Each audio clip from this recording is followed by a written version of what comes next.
Mbote na binonyo so balandi ya magazine La Voix Prophétique to zali susu lelo na esengo mingi penza ya kokutana na bino na numéro oyo ya lelo mokolo na liboso ya lundi 9 octobre vraiment toza na esengo mingi penza ya kokutana na bino nyonso bomesana kolanda magazine La Voix Prophétique.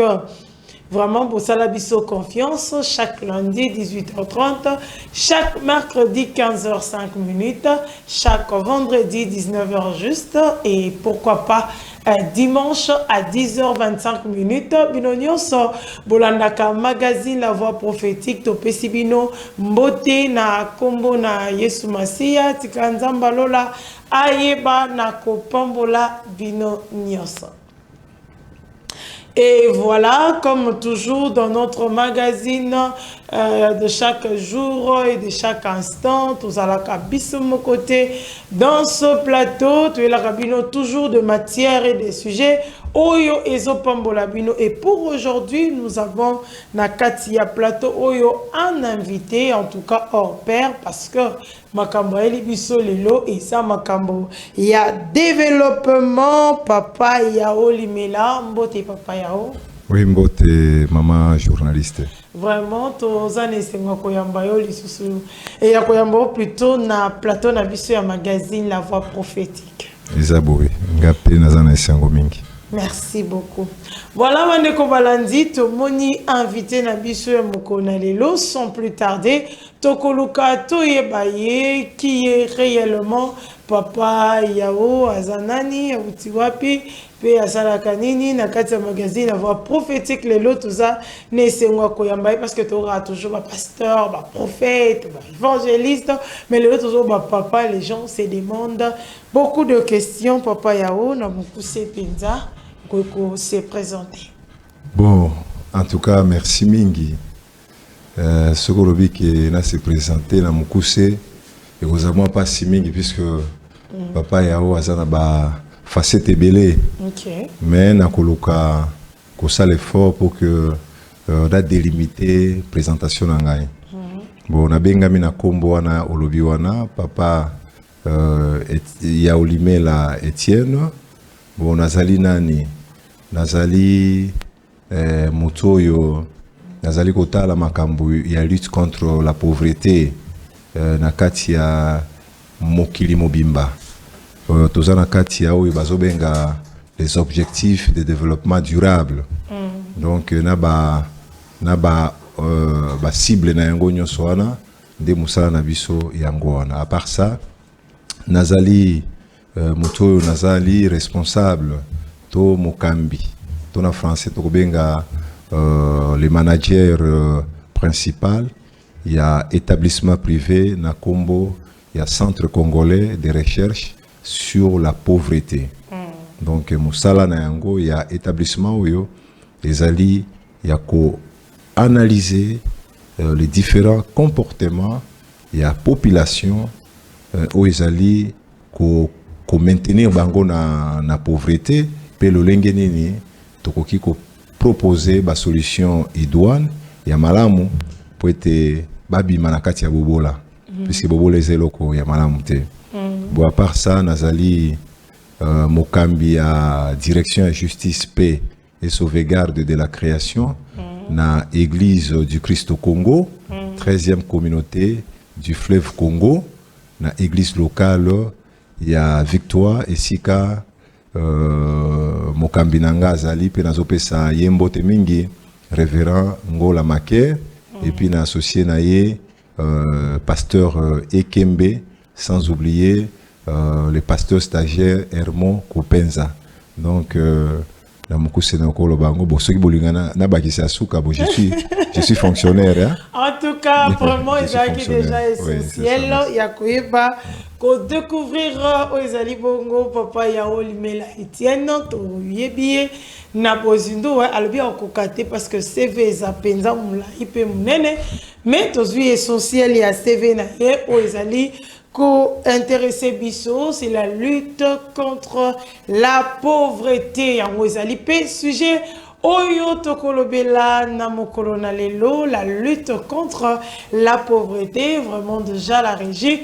Ateli biso yango, liboso yaba etandola biso, tozali komona yango, la lutte contre la pauvreté, bandeko, tangozo sambela, tangozo yekola, yeba keza pe n'élément moko auto lutaka na yango. Malgré tozo lutter nango dans la prière, mais faut lutter yango aussi na mosoni, c'est ce qu'on appelle la pauvreté. Papa Yao Limila, lolenge nini to, comment vous définissez déjà la pauvreté? To pe bobola bozo benga yango ndenge donc to yeba yango penza.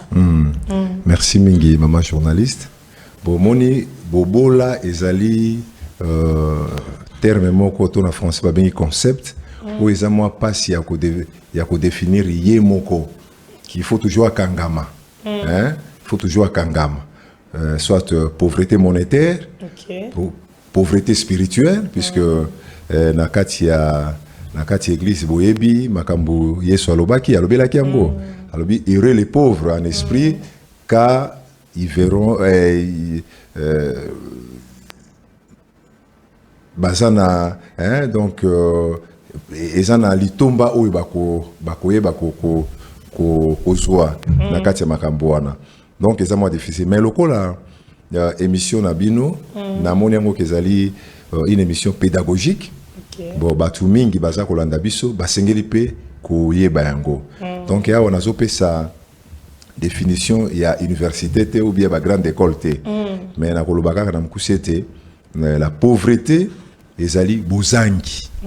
Bozangi. Soko zangi misolo wane komi pauvreté monétaire. Ça dit que bozangi. Yango wana.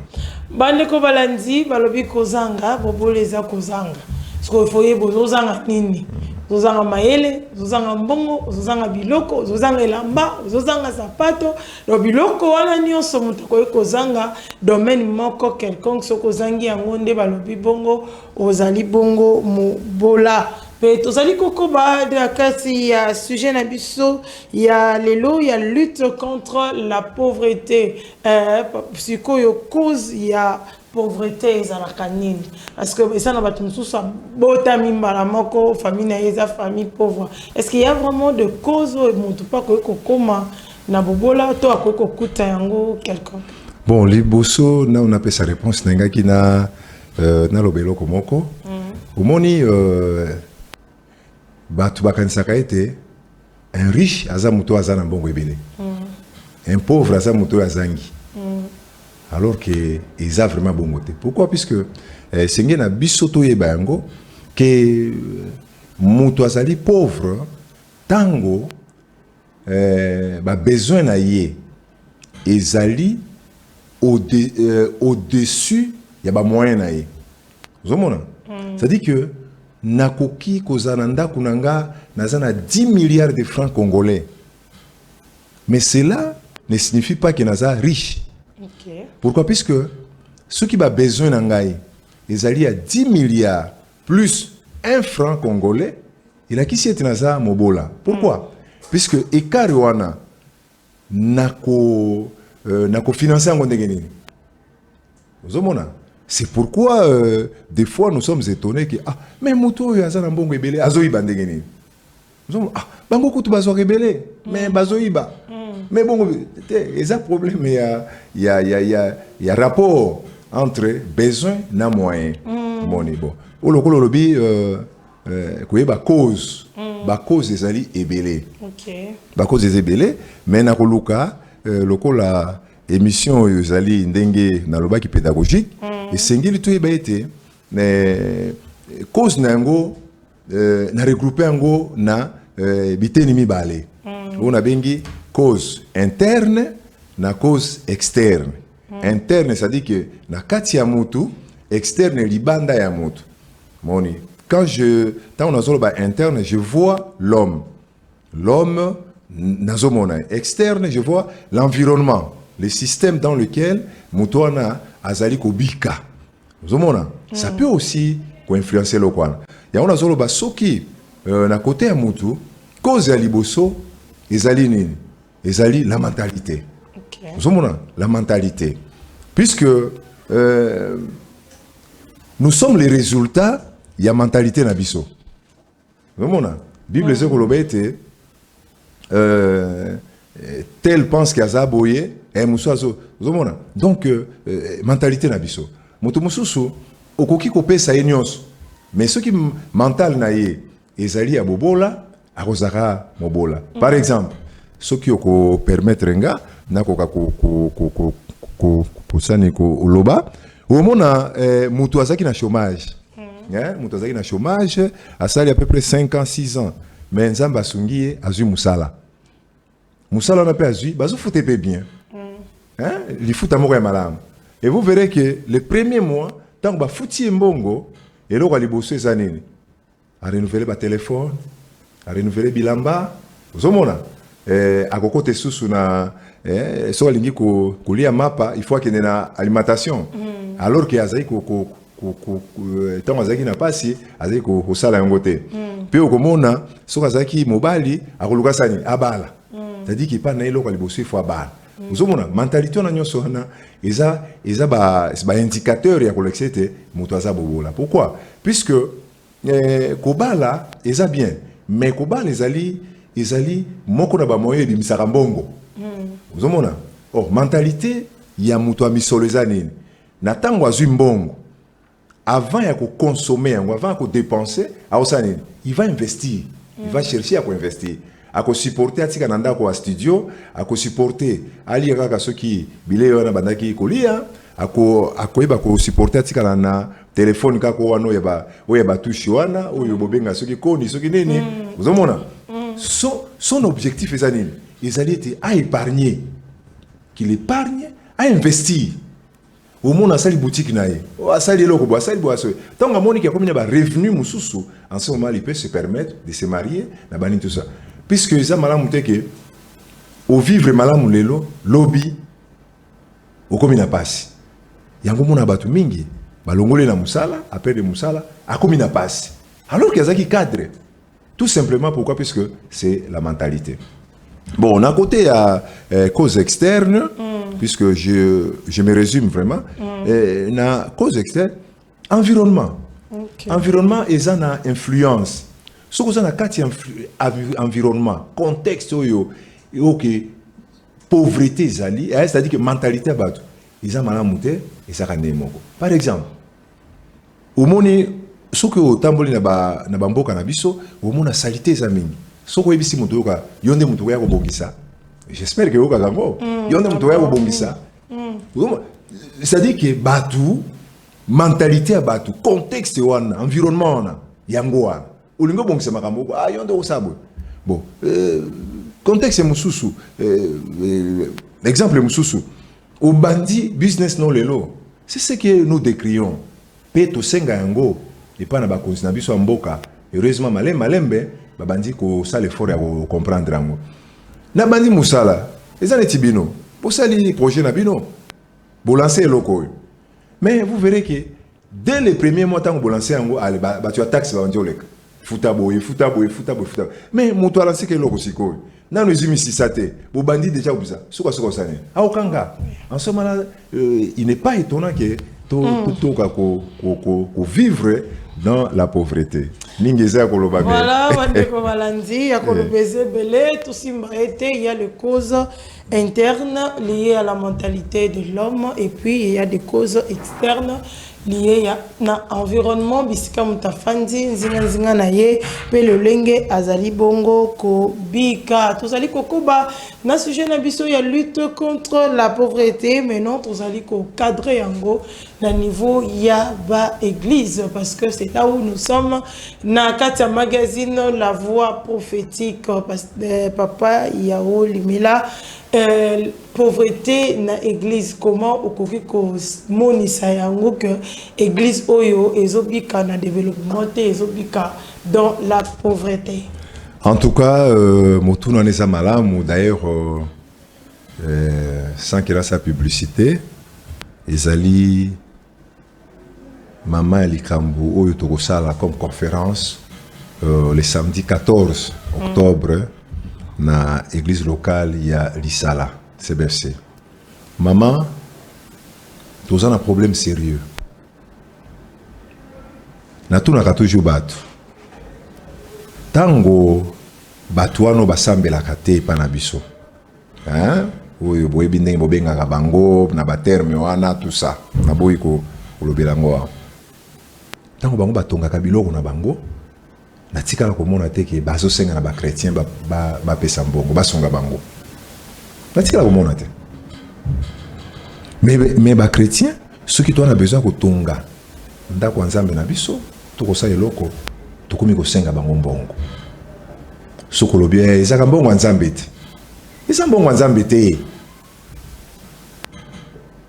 il faut tondimaka ke l'église eza na problème mais soki nakolobi ete indicateur to baindicateur eza ebele mais nakopesa moko to mibale mpo na ngonga indicateur ya liboso ya koyeba ke église eza na kati na bobola ezali incapacité ya église wana de fonctionner en dehors des offrandes ya ba Christo.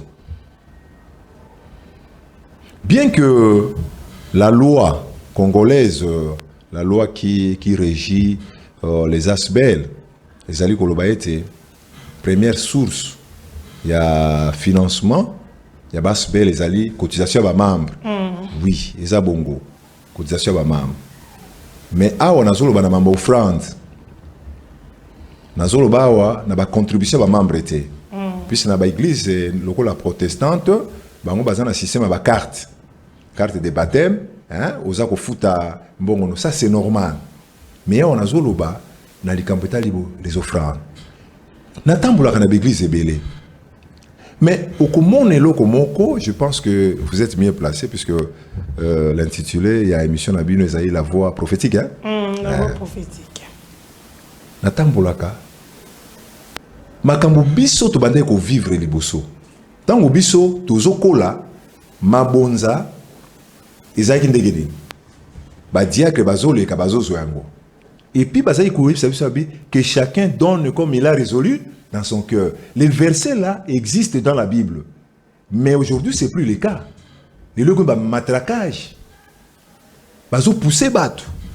Ah, mutuana, azaka na mbongo abai kope satan ngazongi boy. Mbongo ekui et continue à kati à terrasser. Nous sommes les années. Ils ont l'accepté. L'église n'a pas assez de moyens pour se prendre en charge. Puisque c'est une organisation. L'église doit fonctionner. Ils ont un zambe.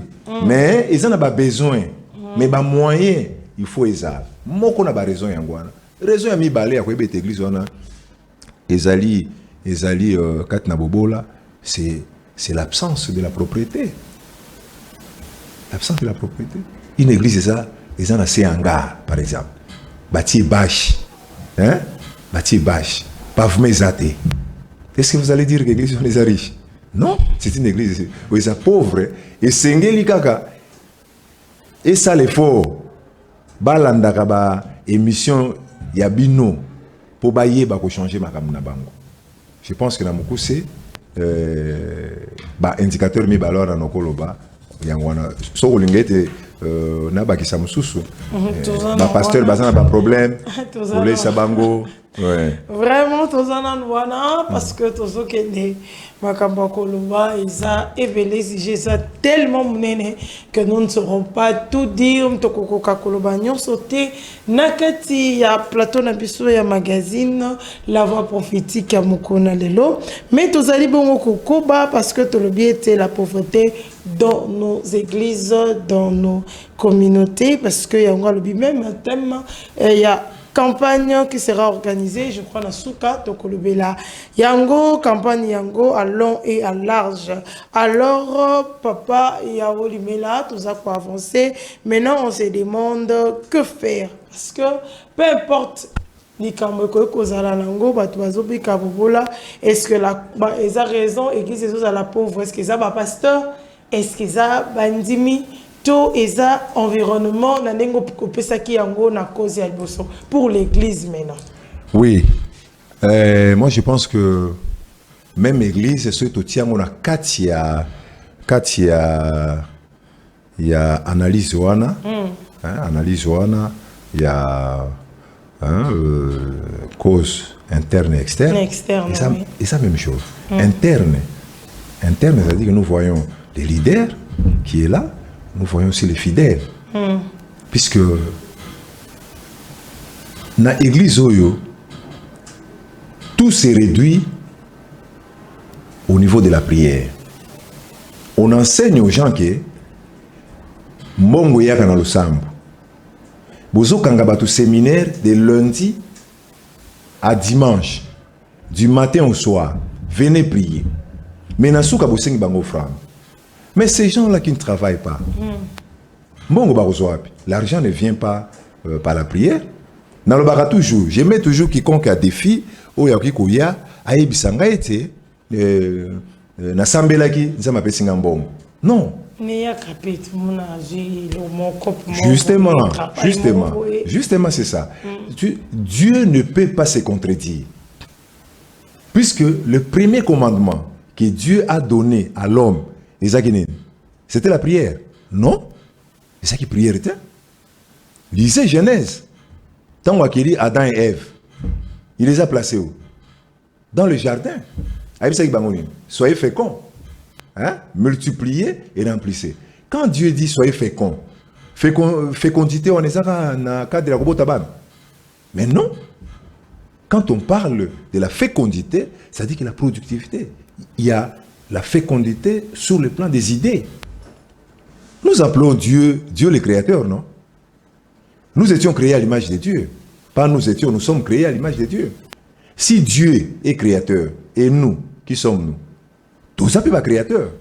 La créativité, c'est ça qu'on a des caractéristiques. Mais il se fait que aujourd'hui dans nos églises, puisque n'importe qui s'improvise aujourd'hui pasteur, je ne peux pas les juger, puisque ce sont nos pères. Mais dans le vrai, il y a toujours le faux.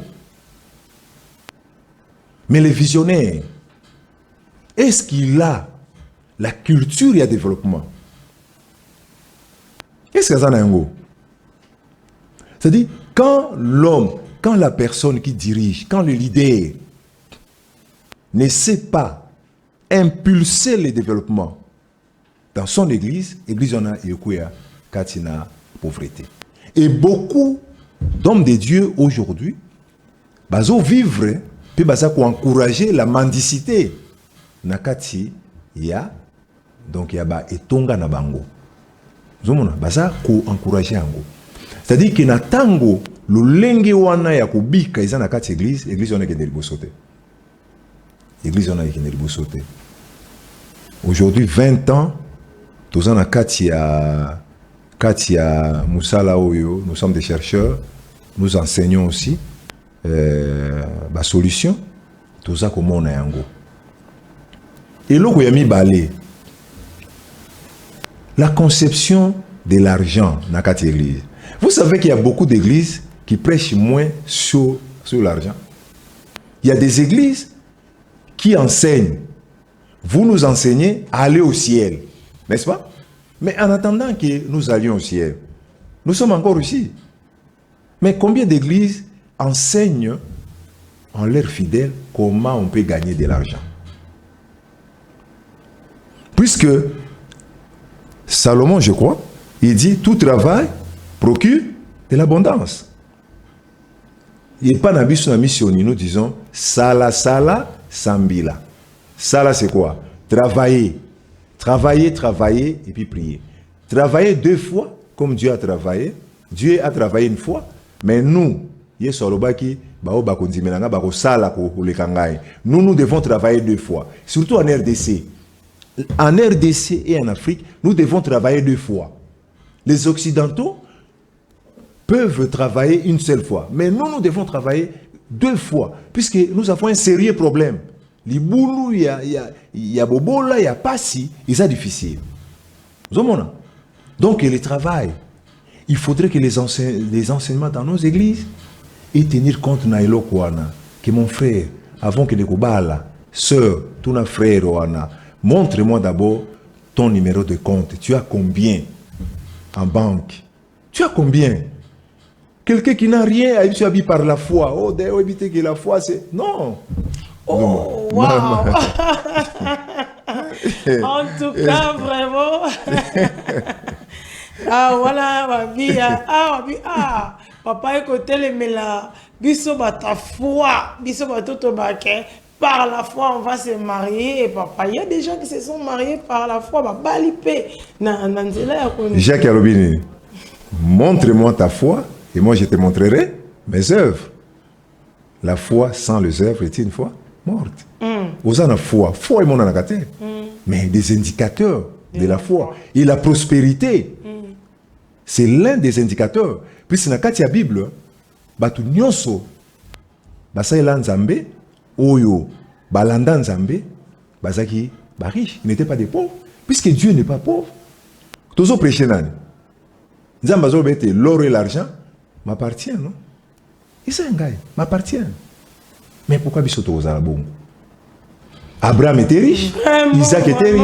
En tout cas, on avance avec notre sujet par rapport à la lutte contre la pauvreté, surtout dans les églises, en tout cas internes, ils ont un pasteur, un enseignement, où ils ont fait ça de fois, ils allaient déformer des organisations de prière du 1er au 30 sans aller travailler, sans aller chercher de l'argent ou quoi manger. Donc, Tozo Koba Nakatia, magazine La Voix prophétique. N'hésitez pas de nous contacter.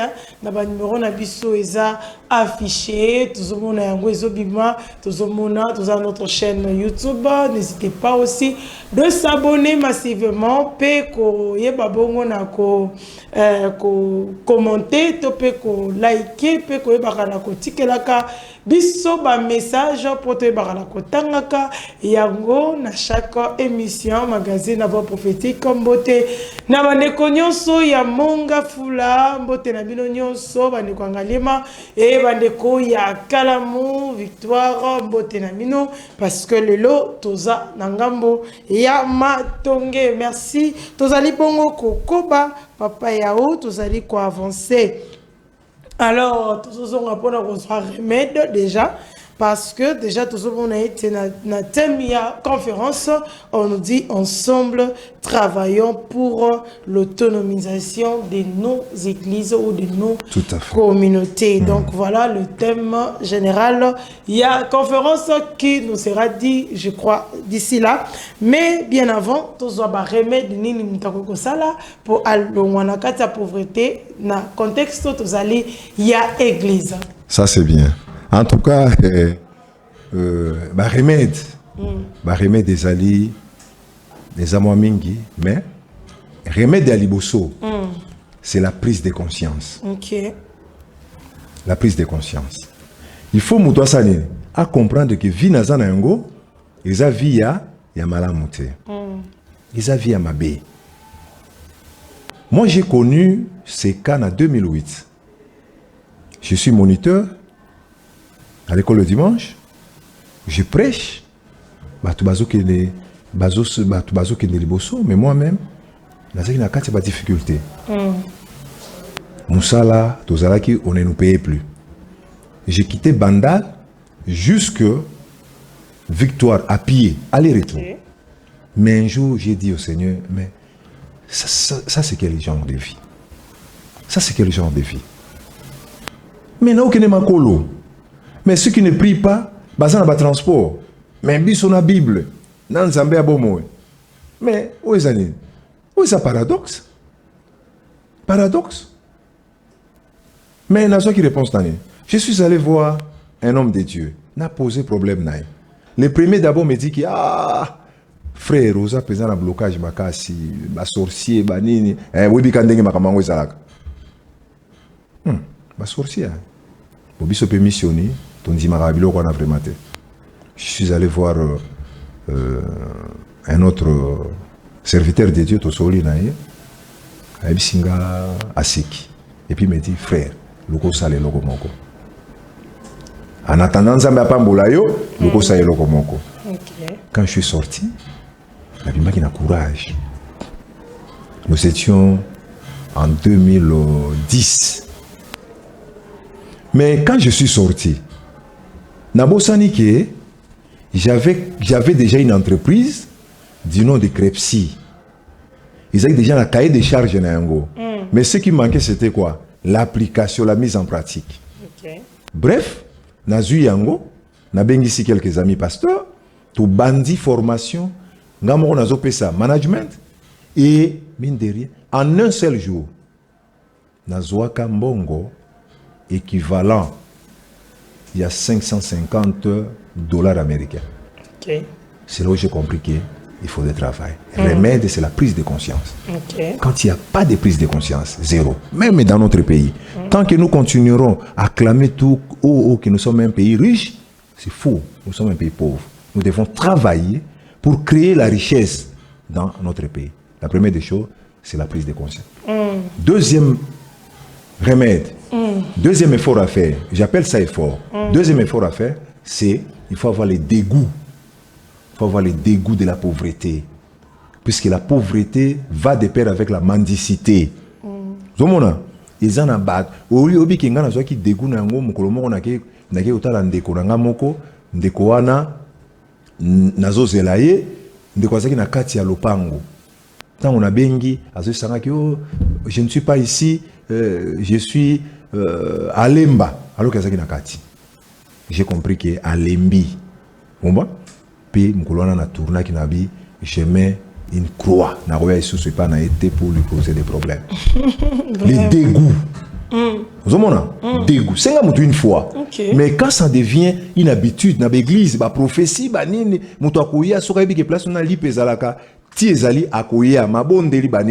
il faut tout d'abord, frère, qu'est-ce que tu fais? Il y a mis ça tout, les années, il y a mis ça tout, vous devez observer votre milieu. Qu'est-ce que je peux faire dans ces milieux?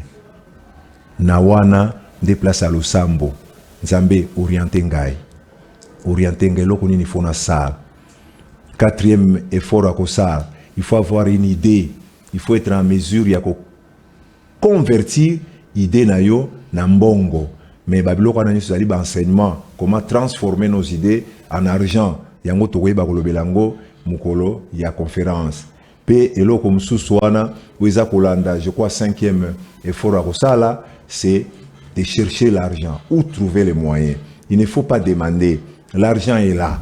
Batumiki ba iba ngoto mona muto alobete nazoko kosala te puisque mbongo ezate. Oh, mais mbongo ezali. Hein? Dans la Bible, Agar, azako le lama non avec son fils, mais l'eau était là. Il fallait nzamba fungole miso. Amona qu'il y avait de l'eau là-bas. Zomona, les lopé, c'est possible. C'est-à-dire la formation. Sur lundi, la formation, comment transformer vos idées en argent, ou fungami sur mon ake, ma place ka kozana. Ndenge nazota la yo. Nazomona déjà mbongo pembe na yo. Nazomona mbongo. Na koti ya ipana bino, je vois l'argent partout. L'argent partout. C'est-à-dire que ceux qui bino boleli nzalawa, je vais beaucoup regretter.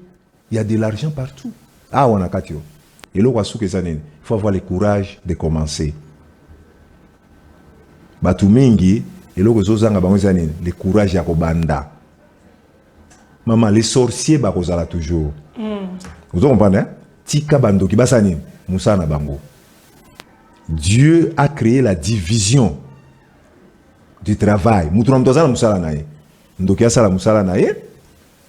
Biso bakristo sala musala biso. Na mukona suka, yema kosani. Akoya kotuna biso.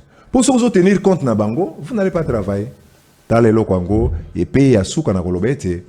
Vous devez bien gérer votre temps, car le temps c'est l'argent. La bonne gestion du temps, la bonne gestion des opportunités, la bonne gestion des relations. Puis ces facteurs misatuana, ezali biloko ya mutuya pona kulungola mutu na kati ya bobola.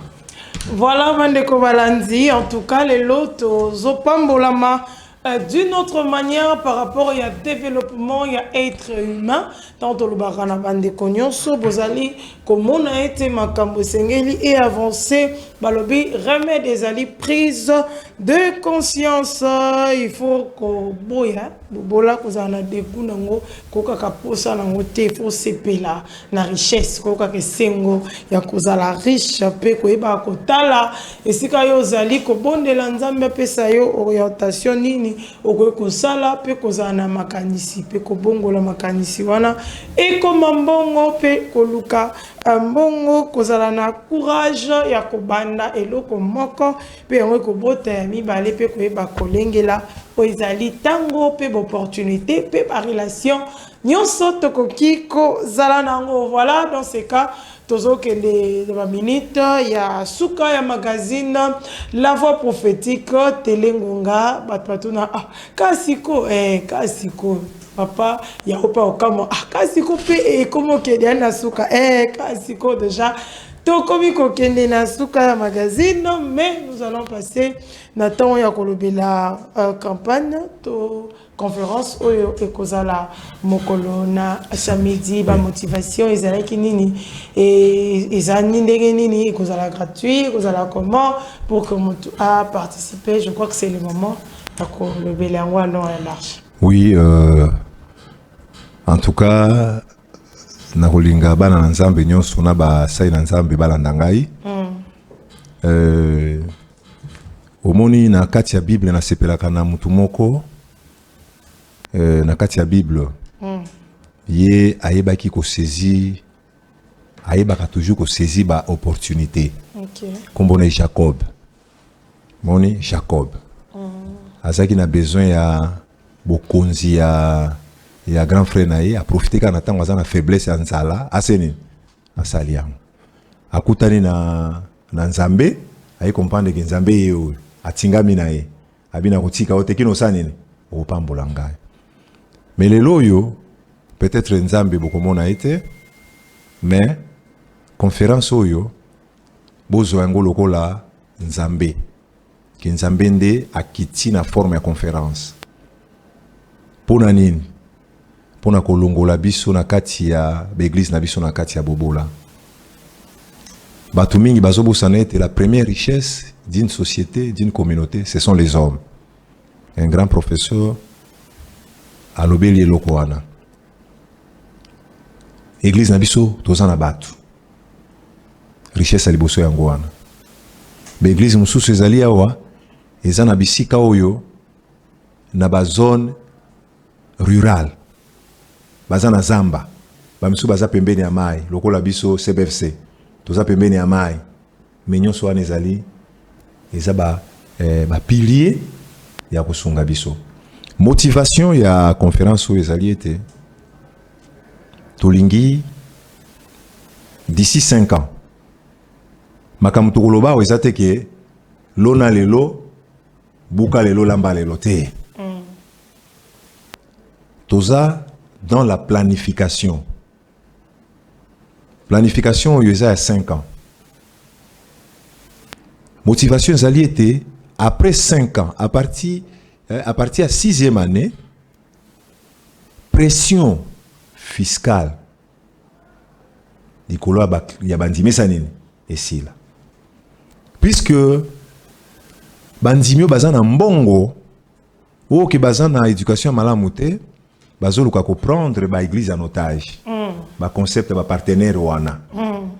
Ils influencent même les enseignements ya pasteurs. Et les pasteurs deviennent un peu faibles devant Batouana. Avant ça, la likambu, il faut benga papa na tunaye. Et puis Batouana va transformer l'église le bien à Bango, alors que l'église est en Zambé. C'est possible, il y a que c'est passé na Batouana. Yami Balé, motivation zali était Tolingi, le révérend Sumbela, que je salue en passant, à Lobakango. À Lobakango, la conférence moko devant professeur Quim, dans centenaire. À l'objet à l'allure où vont les choses, dans l'église Nabiso, surtout dans l'église traditionnelle. à l'allure où vont les choses, l'église n'a pas se vider na batu. Pourquoi? Puisque bato bakoya, bakubanga ke vi na bango ebeba. Ebeba, pour être place en bazo kende, il n'y a pas d'issue. Et te bazala malam. Zomona, yango tolingete, ba église na biso, ezonga lokola ba église primitive. Ok, il n'y avait pas de pauvres. Donc on prend, il n'y avait pas de pauvres, bato bazaki na ba moyen, bango nyonso malamu, pour être makambo kende et kende malam. Je crois que motivation ya minene mi balé au tokope sapo TV zali kamangonga. Donc ya mwana epi ceux qui na siri signon soana ah ouais bon conférence bat ba soutien. Alors qui sont invités dans la conférence en gros banani au bobengisi pour être participer na conférence en gros. Bon, conférence soana tozali ko sala ngo en marge il y a 20 ans. Il y a direction, il y a justice, paix, sauvegarde de la création. Oui. Et puis 10 ans, il y a programme emploi des jeunes, l'entrepreneuriat. Dans la formation Nabiso, on a déjà formé plus de 12 000 jeunes. Bazaba patron, il y a micro-entreprise Nabango. Moko, Nazolobawa, Paul, Aouti, qui exposé à Dubaï avec le chef de l'État. Aza fruit. Il y a un programme. Bobana ni barozala. Liboso d'abord Nzambe. A rozala na bange. Puisque yende kolo vision, kolo makamunyos. Après nous invitons tous les hommes de Dieu. Aya, c'est l'église. Tout bengi batunyos. Il n'y a pas d'exception. Motunyos se foya. Pe tobo sanité, bandeko yo, basunga biso pour un programme. Tous un honorable Serge KMB qui nous a transmis à Oizali Bangate, mais nazo lobake, batoyo, basungi programme puisque biso, tous en a habitué à kolobabola moi batu na simaliwa, ya sungi biso. Et gratuitement, tout il y a un bon moment de fois faut pouvoir participer à la campagne de conférence. Oui. Suki na suki kaka na ye moko et comment tirer libanga na bazaka misa. Il y a plus de minutes, une minute qui est éticali puisque otuna kinga ke banani ba formateur na biso. Oh d'accord. Mais moi j'ai demandé par rapport il y a pas participants. Ah ba participants. Ah OK. C'est à l'intention OK. OK. Bango nyonso ba kozala biloko batwana. Il n'y a pas de droit d'entrée. OK. Et ça ma tête.